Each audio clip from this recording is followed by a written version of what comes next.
Hello, everyone. Thank you so much for joining us. Welcome to another Fireside chat. This time we're talking with Victoria Koo, who is a senior product manager at Airbnb. Victoria, thanks so much for joining us today.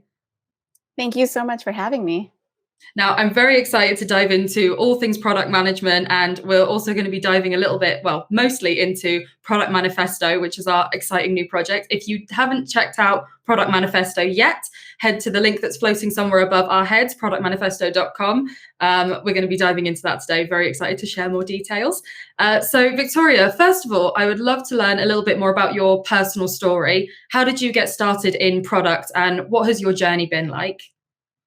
Yeah, so I actually about 8 to 10 years ago started a health tech company before a health tech startup, and this was like before health tech became a thing in the pandemic. So it was very challenging, but I learned so much from it. That's ironically when I quit corporate as well, and did that for about 3 years, really building the product myself.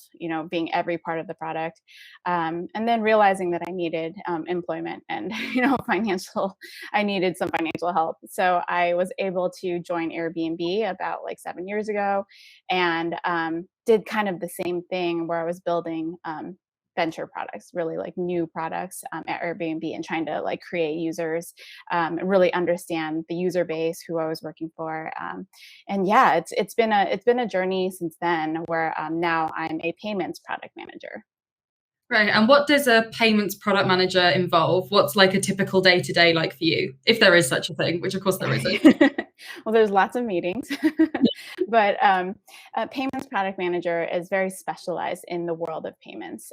There are some aspects of product management that are generalizable, such as like what we'll talk about today, like understanding the problem, generating solutions.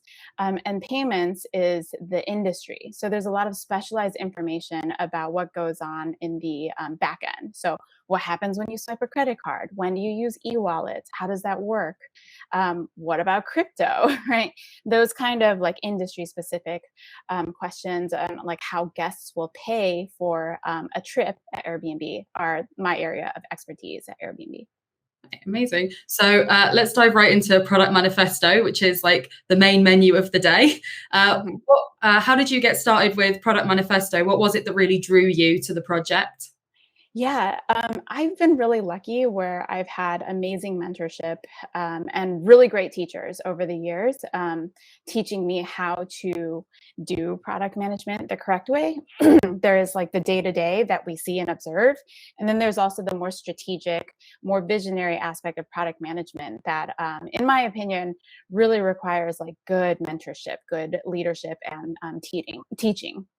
And so I'm lucky that I had those teachers. My mentor at Airbnb was arguably one of the best product managers in the industry, and she taught me almost everything that I know. And I wanted to impart some of that knowledge back to the community, and be able to basically give back to the community what she gave to me, in every single way that I learned. So whether it was communication, whether it was how to handle crises, or like even just the expectations of a good, strong product manager, I wanted that to be documented, and the product manifesto is a great way to do that. Just while we're on the topic of mentorship, because this is a question that we get quite a lot.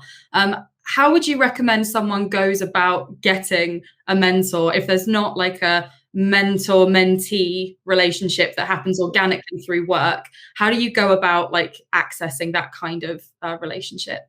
Yeah, that's a great question. And there are several ways. And I'd love to like take a step back really quickly and say that in any good career, you require a mentor for teaching, and also a sponsor for someone who's managing your career, right? And so specifically for mentorship, which is learning how to do the job really well, it could be organic, such as having questions, like having really deep, thoughtful, philosophical questions, and really knowing the right person to ask those questions to. So if you notice that someone's very strong in product management, right, able to influence, has the ability to think critically and be listened to in times of crisis and in times of planning, that person could potentially be a great mentor.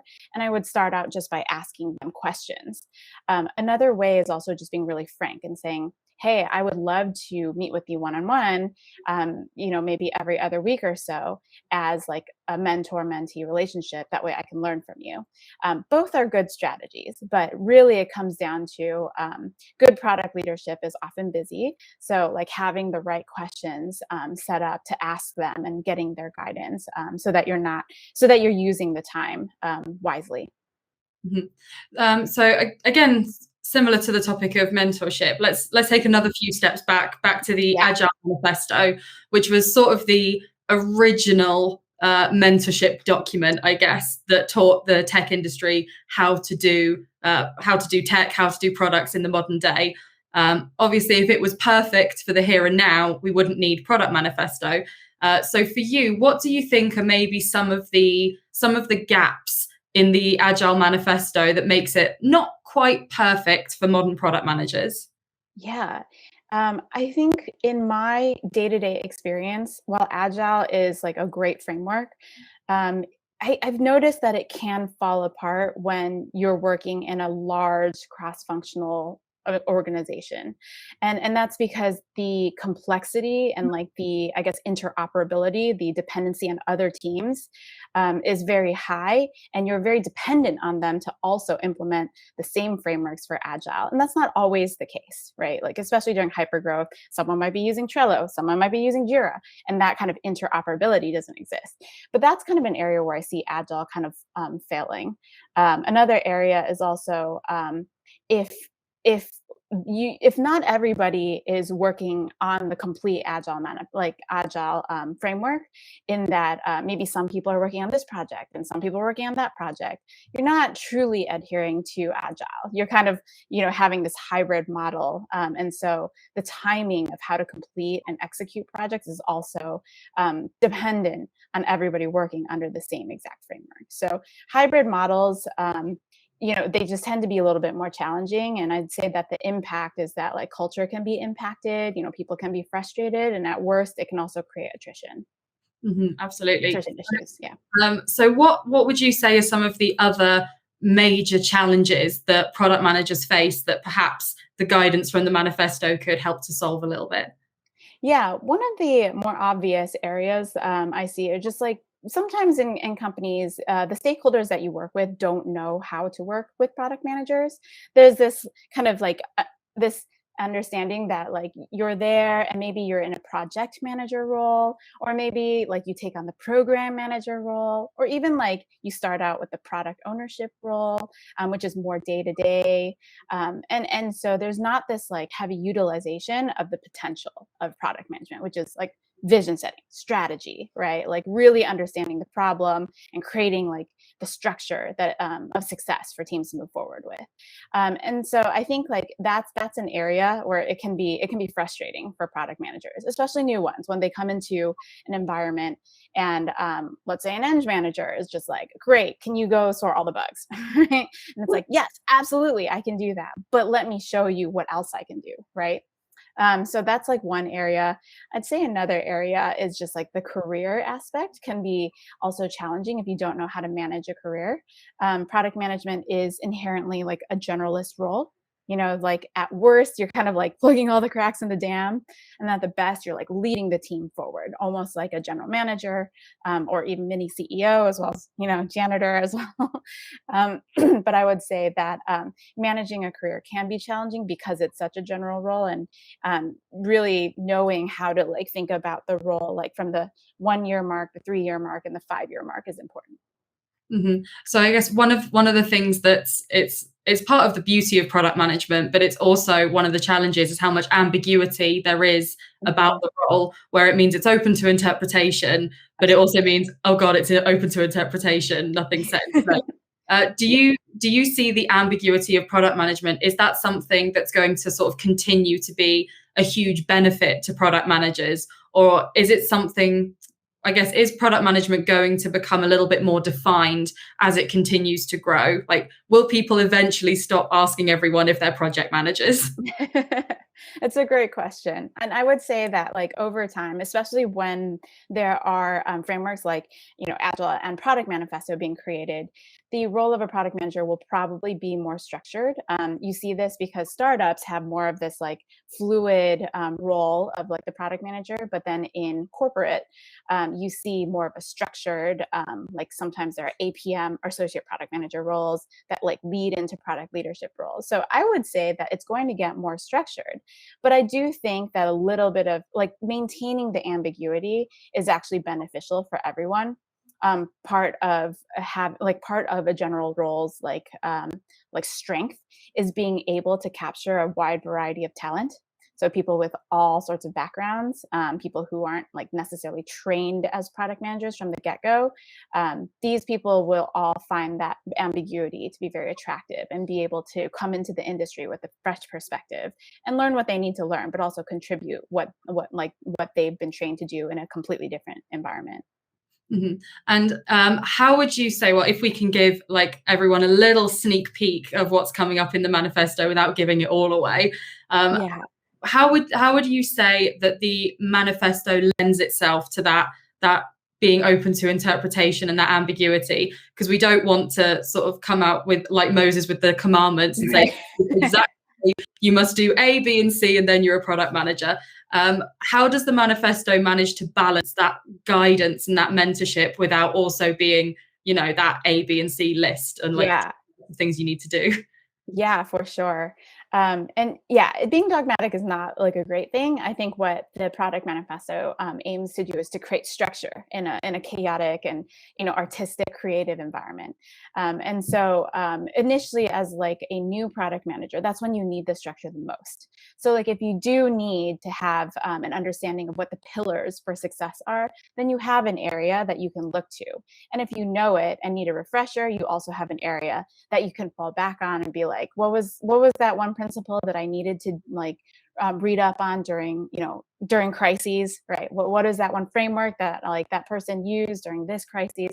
And then if you're a senior product manager, really understanding like where to leverage during specific scenarios. So I guess like if I could summarize that, it's really about understanding what principles you need to employ under which scenarios. As a new product manager, right, you'll like eat that up. You'll listen to everything that everyone's saying. You'll be essentially tuning your mental models to understand like what every framework is. And over time, you'll utilize certain principles to your advantage. I think that's what the product manifesto really aims to do. Mhm. And speaking of the principles, is there any particular principle that you would say is, I guess maybe not your favorite, but one which you find yourself implementing in your day to day? Yeah, absolutely. I would say, this is a very obvious one, but it also needs to be said. A strong foundational element of product management is understanding the problem. And as like people who love to be problem solvers, which I think anyone in product and really anyone in Silicon Valley is, there is this rush to create the solution because that's fun, that's creative, right? But really articulating the problem is the root of all success, and it can be forgotten, right? It can be glossed over.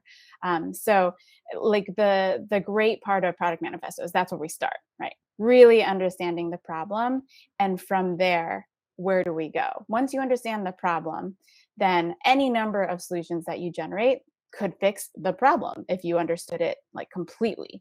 And that's kind of one of those basic principles that sounds really easy, but is quite hard to do, especially when it comes down to like timing and resources. Yeah. Yeah, and we've talked a little bit already about how there is no right way and wrong way to do product management, as it's open to interpretation for everyone. But we say that, but sometimes there is a wrong way to do product management. Are there any? This is a segue into my next question. Are there any mistakes that you've made throughout your career that you wish you could go back and say, like, Victoria, don't do that? Absolutely. And it's a rite of passage, right? Like I think like the mistakes and like the failures are they're what help you learn. They have helped me become the product manager that I am today and able to give back to the community the experience that I've gained. And so I would say that there's this I guess like deference to the problem, right? Like as a new product manager, I absolutely burned myself out trying to take too much on, right? I was trying to plug all the holes in the dam. Like I thought the better product manager I was, the more problems I could solve on my own. And what happened was like I had at that time, the scenario was that we were undergoing hypergrowth at Airbnb. I was without an eng manager partner. And so I had started taking on the role of the eng manager in addition to my role as a product manager. And there are only so many hours in a day. Like I was doing way too much. And so I ended up not realizing that I had inadvertently taken on so much and I had no time in my calendar. And I was kind of like taking on the emotional weight as well of being a people manager to some degree. And I burned myself out. And once you're in burnout, it's very difficult to come back. It's not so much like take a vacation and come back and you're healed. Yeah. It really affects your psyche. And so that was a poignant lesson. From then on, I had to take a step back and be like, okay, what's expected of me? Here's the strategy that I'm going to use. I'm going to deviate from my strategy under these scenarios. This is where I can be adaptive, and this is where I can be a little bit more rigid, and then really hold myself to those goals that I set for myself and not rush head in with a solution without understanding the problem. Yeah, that's a very poignant lesson. I think that one can be used by anyone, like not just product managers. Burnout is real. And I'm glad that I had that lesson early on.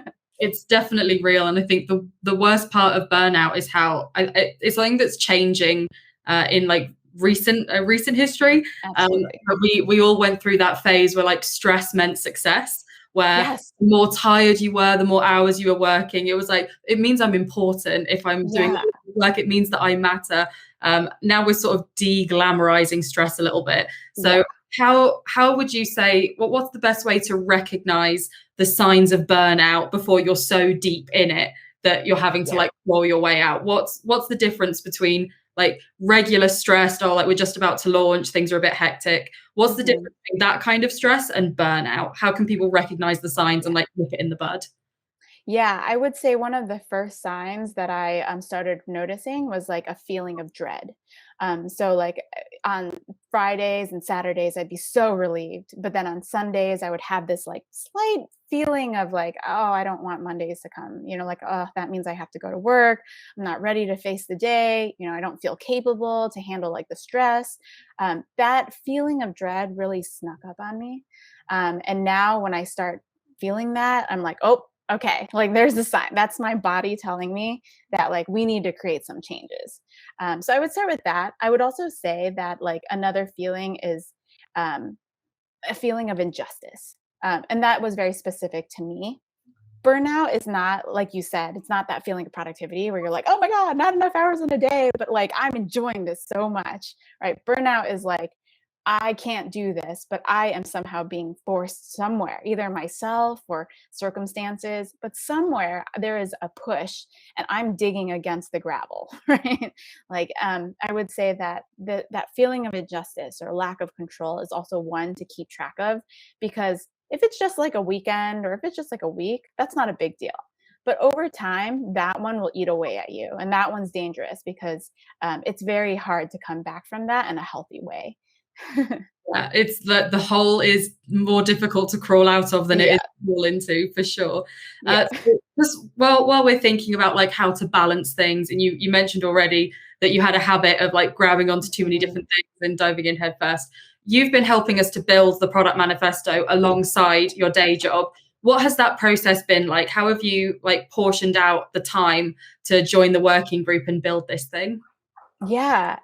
So it's been great to actually meet other people in the industry. What I love is collaborating with all of the different players of the product manifesto. So Mike is leading this from Facebook, and having like the working session was actually really fun because you're getting to share like how you think with other industry leaders, and so I would say that.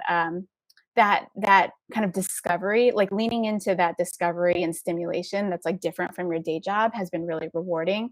I would also add, I'm actually a first time mom and I have a newborn at home. Yeah, so it's been challenging in the sense where I'm like, oh boy, like how does one juggle this? Um, Yeah, but like kind of leaning into that side of myself. Like in this case, I get to use my business hat again. I get to use it in a way that's not for work and not completely as a mother, but I'm working on something that's important to me. That also makes me a healthy human, right? It makes me stimulated. And it's if I can't lean into a session, I'll have to be really obvious and I'll have to say upfront, like, I can't do it at this hour. But what I can do is work asynchronously if you're okay with that and setting expectations. So that's how that, that's kind of how you manage expectations as well and keep yourself healthy and prevent burnout. Well, congratulations on being a new mom as well, by the way. Thank you. Yeah, so I think one of the things that's been so fun for us in working with this working group and building this manifesto is how everyone loves it. Everyone's really enjoying it.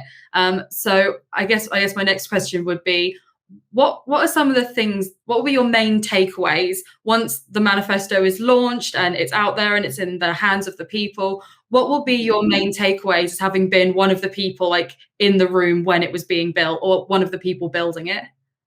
Yeah, I would say that like all important things, it's not going to be like 100% successful from the get-go, right?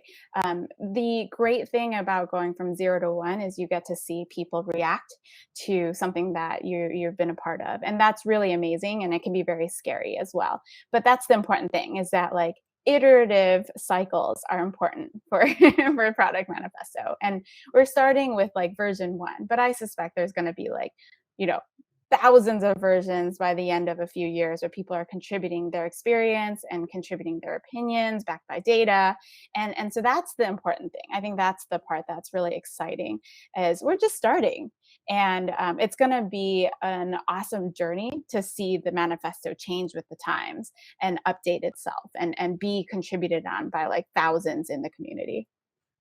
And another one of the really cool things about how we've been building the manifesto is that we've been doing it very publicly. Like the Yeah. roadmap is fully available on the website for anyone to go and take a peek at what we're doing. It's all very like open windows everywhere.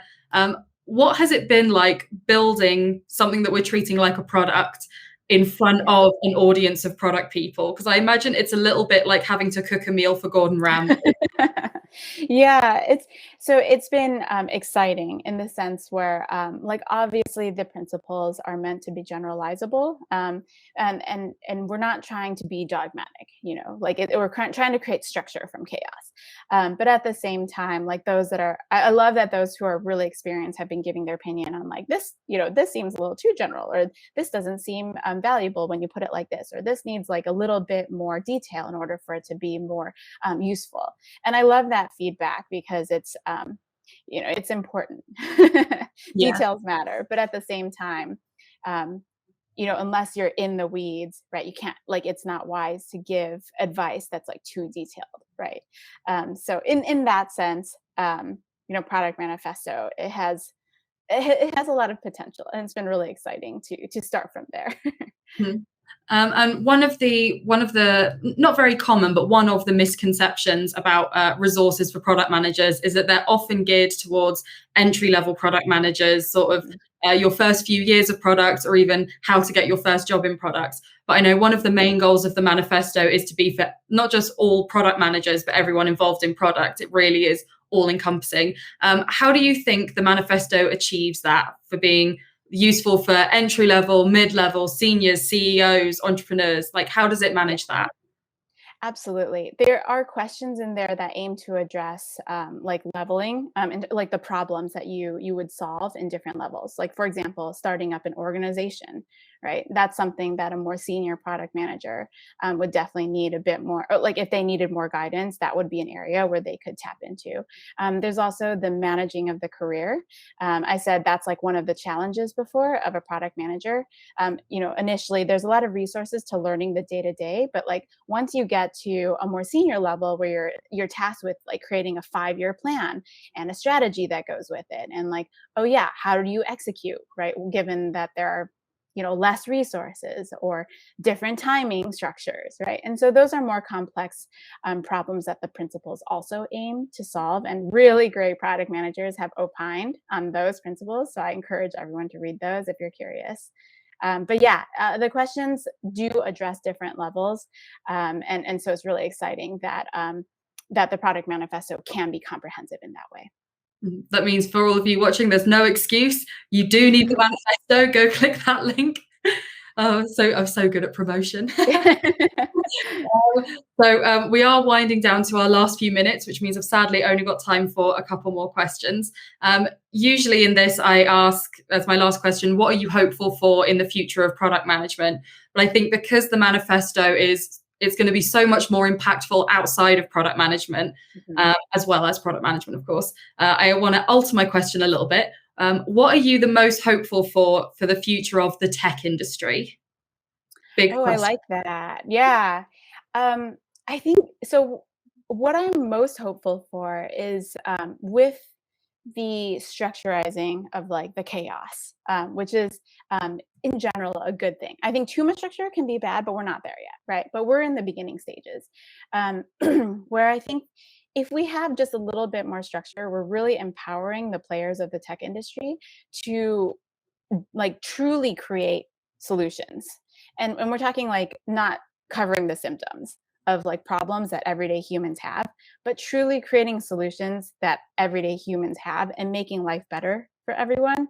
I think San Francisco and Silicon Valley and people in the tech industry in general are really set up well to do that. Like people want to do that, but creating that structure will empower them to be even better at their jobs. And maybe in 10, 20 years, we'll see like the quality of life really increase for everyday people. I say that because like while we're in a pandemic, while everything's going on in the world, it can be easy to be discouraged by where we are. Like I see this as a 2 steps forward and a 1 step back sort of scenario. And with the product manifesto and actions like that in the tech industry, maybe we'll be like 4 or 5 steps forward in the future. And seeing like just that optimism really makes me want to do my job even better and more furiously. I want to get us to that world where, like the future is super empowering and people, their lives are better and there's like less inequality. And, I think that might be a bit principled and maybe naive, but I think that we can truly get there. No, I think in a pandemic, I think a bit of optimistic naivety do any harm. I think that's something we all need. What a fantastic and hopeful note to end on.